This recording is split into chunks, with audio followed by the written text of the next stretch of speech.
All footage used in the making of this video is from the latest beta build. The game is very much a work in progress. Bugs or glitches are to be expected, and in no way should you take what you see here as the final form of the game.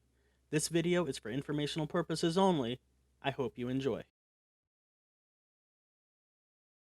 Hey, what's up everybody? Ljonhjarta here, and welcome to a very special episode.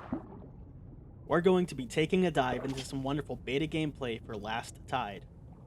Now, if you still haven't heard about this game, it's an underwater diver-based battle royale, or as it has come to be known, an aquatic royale. I'm just hanging out here in the lobby area as we wait for players to fill, so let's take a bit of a swim and have a look around while I talk about the game. I am going to include some really good diver combat footage, so make sure you stick around for it.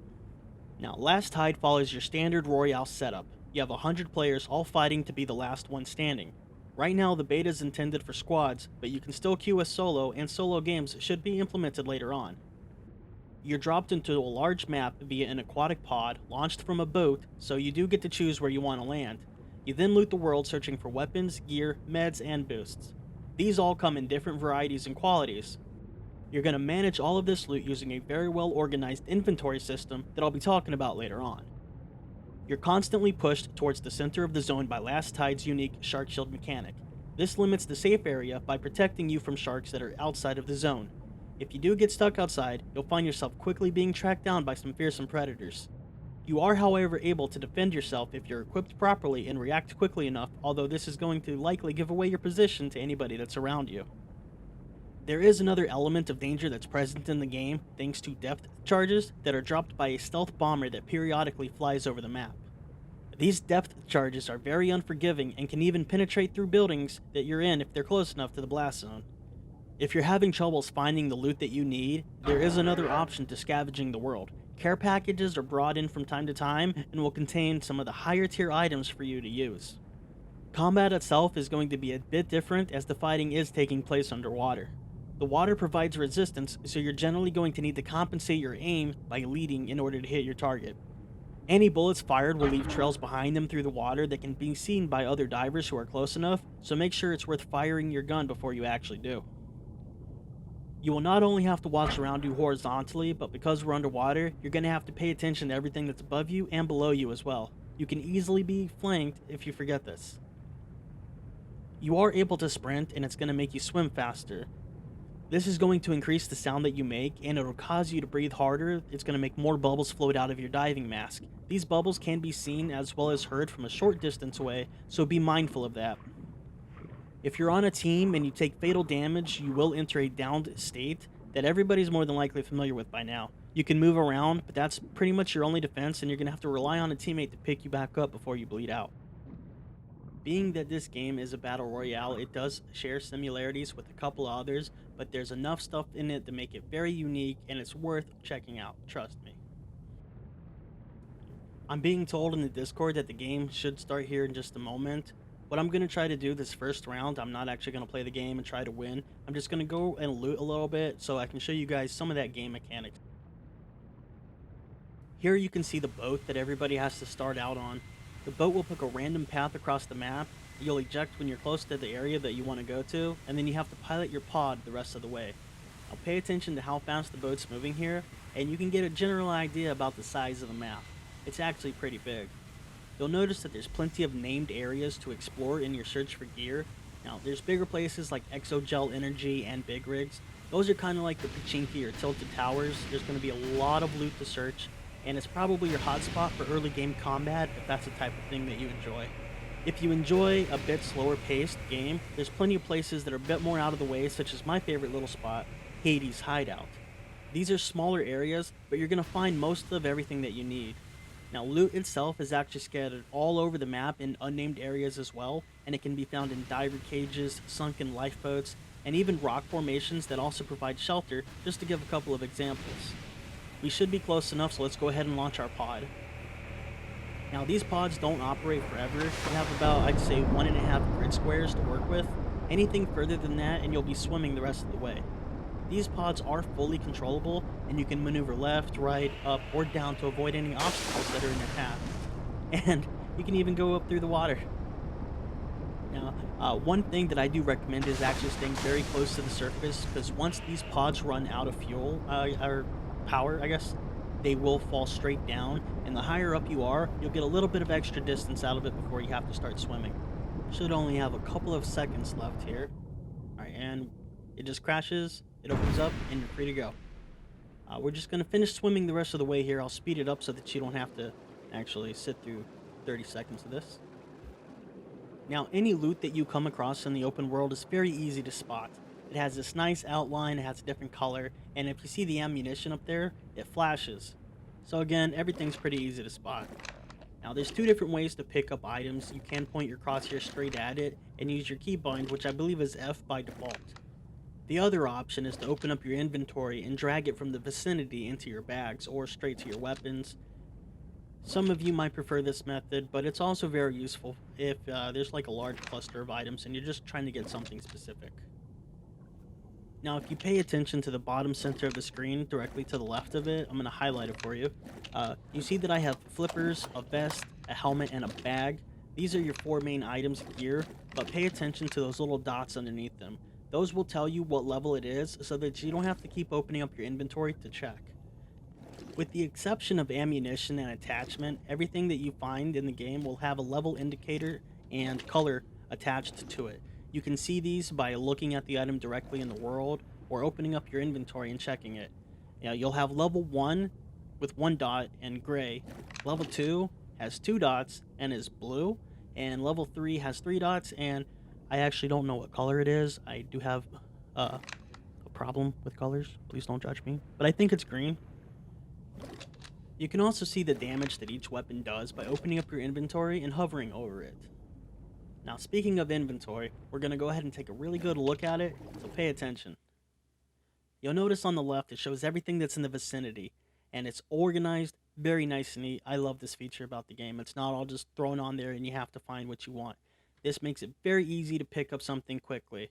If you're next to an enemy's crate, which I will show you a little bit later, it'll have crate underneath there as well, but all that is just going to be bunched in there.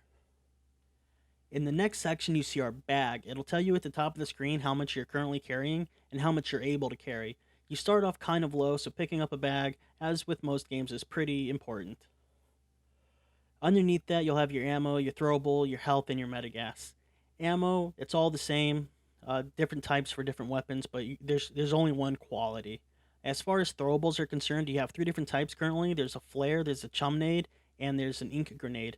A flare is going to shoot a flare, it's going to light up an area, and what it will do, if any enemies or even if yourself is caught in that flare, it'll light you up. You'll have a nice big red outline that anybody can see from a very long distance away.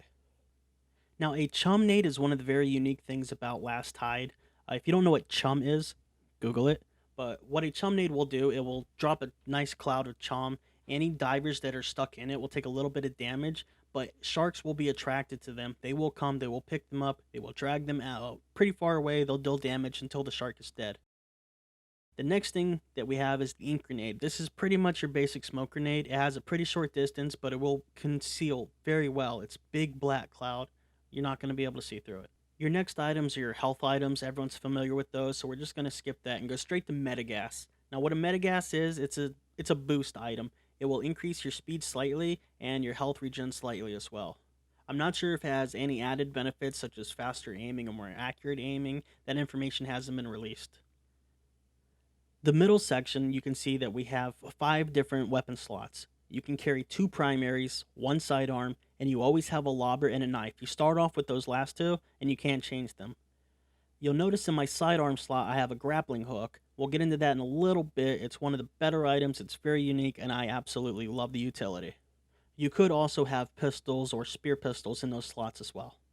As far as the 2 primary slots are concerned, there's a couple different options currently in game to choose from. You have automatic weapons, you have semi-auto weapons, you have some that are better for long range, you have some that are better for short range. Pretty much the same as you'd find in any other game. What I currently have is my favorite setup right now though. You'll notice that apart from the grappling hook, the lobber, and the knife, there are plenty of attachment slots. You do have 4 different sights. You have a red dot and a hollow, which I'm sure everyone knows by now. And then you have 2 different scopes. One is like a 4X, one's like an 8X. I believe they're called compact and sniper, respectively. There's three different attachments for the barrels. You have a flashlight, a tagging barrel, and a trail hider. They all do exactly what their names imply. Then you have grips and tack stocks. Those are going to reduce your recoil. And then obviously we also have magazine attachments. There's three different kinds. You have one that lets you reload faster, one that is able to carry more ammunition, and then you have the hybrid magazine. The last section of the inventory screen shows you what you currently have equipped for your wearable items. You have a helmet that's going to reduce the damage you take to any rounds that hit your head. You have a vest that's going to reduce the damage from any rounds that hit your chest area. And then you have a bag that just increases the amount of weight that you can carry. And then you have flippers. The flippers will increase your swim speed. Again, something very unique to this game, an item that increases your speed. Whenever you hit somebody, you have two different indicators that show you that you hit them. You have an audio indicator, which you can hear here on the third shot. You'll be able to hear it here on the second and third shot. And then you have the visual indicator that you may remember from the beginning of the video where I was stabbing a diver in the waiting area. You can see air leaking from the suit where it was punctured. I'm not sure if they're going to add anything different, maybe like blood or something of that nature. But for now, those are your two indicators.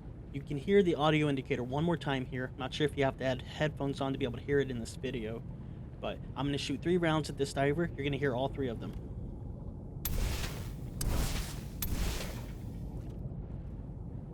Anytime you or another diver dies, you will drop everything that you were carrying at the time of death. These items don't scatter about everywhere though. They are stuck inside one nice convenient diving bag. It flashes a little bit, it's big, it's yellow, it's pretty easy to spot, so don't worry. Once you get there, you have 2 different ways of looting it. You can just open up your inventory screen, or you can hit your loot keybind. You'll notice that not everything comes straight out of the bag. It does have a nice little overlay though to let you know that you've already looted it. You don't have to keep trying to click it. You can take everything straight to your bag, or you can put it straight on your weapons, just as you would with any other item in the game. Take note that any attachments that they did have on their weapons are already detached and they are in the bag. You don't have to take the weapon out and do it yourself manually. Right here you can see where someone had been swimming past. I believe it was my teammate actually. He took a couple items out of his inventory to free up some space. It shows you exactly where that person had been. You can tell if someone's been in this spot, and again, you can loot it just as if it was any other place in the world. I am pretty far away from my teammate here, so I'm going to show you the grappling hook. It's a very unique item. It's absolutely wonderful. It's the best utility you can have in this game currently. It does have a maximum range. As you see here, I missed the second shot, but that's probably its maximum right there. It does work on other divers as well if you hit them, and it will do a little bit of damage. I've recorded over this audio just to show you a little bit better what was happening. My teammates weren't in Discord with me anyway, so there isn't too much that you're missing. Now this guy shoots a flare at me, so I know exactly which direction he's from, and I need to move out of it. I managed to take him down, and then I'm going to finish him off when I notice that I'm being shot by a spear gun from someone to my back right. Luckily he missed the second shot, but I do go and I get behind cover. One of my teammates is still alive, the other 2 are down, so I'm hoping that he notices him, and they do, but unfortunately my teammate loses that fight, he gets knocked. I'm pretty much by myself here. I know he still has line of sight on my teammate, so there's nothing I can do to help him, unfortunately. We take out this diver, again, knocked. I'm just going to try to finish him off. I hit him a couple of times, but the kill gets stolen by the guy that's to my back right still. I pull out my long-range weapon because I did see someone up to that top left. I still hear this guy to my right, and he's getting closer, so I'm going to go ahead and go down this ladder. I clipped through the terrain a little bit there, so it got a little glitchy, but again, it's just beta. Things like that are meant to happen, and they'll get fixed. I interrupt these 2 firing here. I make sure the one on the left is dead, and then I finish off the guy on the right. Again, the guy that's to my right is being very passive. It's just trying to snipe all of my downs with his spear gun. So I go looking for him now that everything is silent on the left. I hear him getting closer, so I'm just going to see if he peeks in here, waiting for him. And then I can hear him swim past my area. I don't know if he stopped and if he's looking for me. I do have a trail hider on my weapon, so he wasn't able to see where my rounds are coming from. But I was right next to him. He should have heard me firing. We're just going to take a peek for him. He definitely didn't stop, and I know that there's a bunch of loot crates up there that he's probably going to go for. So we're going to keep moving to the left and try and get higher ground. So if he does scan his surroundings, hopefully he doesn't look up and see us. I notice him on the left of my screen here. He hasn't seen me yet, so I pull out my long-range weapon. Unfortunately, he sees me, and then he pulls out some of the best moves, and I miss every single shot. I will definitely give him credits for those maneuvers. Go ahead and swap back to my close-range weapon here, and I get the jump on him. Easy kills, and we're just going to go ahead and loot everything until I hear someone to my top left. And look at my health. I just barely survived that encounter. I don't know if he hip fired or not. I haven't tried hip firing yet. Everything I've done is ADS. But I go ahead and loot, and then here I am a little bit later. You see these flares off to my right. I heard some gunfire, but I do see this guy looting here, so we sneak up on him. And you notice that nice red outline? That's from the tagging barrel. It'll be the same thing if they're stuck in a flare. Now that tagging barrel does stick on the corpse for a while. These guys are just shooting at a dead body. They obviously don't know that, but I take a couple of shots back at them, and I'm not sure if I hit them or not. I didn't hear the sound indicator, so I'm just gonna lob some chum nades over there. This is my first time using them. They don't have that great of a range, so I just shoot a few more flares to see if I can find out exactly where they're at. And I give away my own position to this guy sneaking up behind me, who also happens to have a tagging barrel. You can see here I have a red outline. Everyone knows where I'm at right now. And I'm pretty much screwed. I just run a little bit. I probably should have fired back. Whenever you die, you're able to spectate your teammates, but all my teammates did die earlier, so I can just spectate the guy that killed me. Now, I haven't come across any sharks myself, but this is what it looks like. You saw that little green area to this guy's left. That was a chum nade. It did manage to hit him and his partner, so 2 sharks came. They're going to pick you up, they're going to do damage to you, and they will drag you far away. Their intention is to take you back outside the zone, and again, if you're outside the zone, more sharks will come. You can stab them to death, and also your teammates can shoot them, which is what this guy managed to do just in time to save his partner. Well, that's everything that I want to include at this first look for Last Tide. Hopefully it's got you a little bit interested. I'm going to include links for the Discord, for the Steam website, and for their game website. Hopefully you do your own little research, or you can just go ahead and join us and find out how the game is for yourself. With that being said, if you've enjoyed the video, please drop a like, leave a comment, and don't forget to subscribe. Thanks for watching, and I'll see you in game.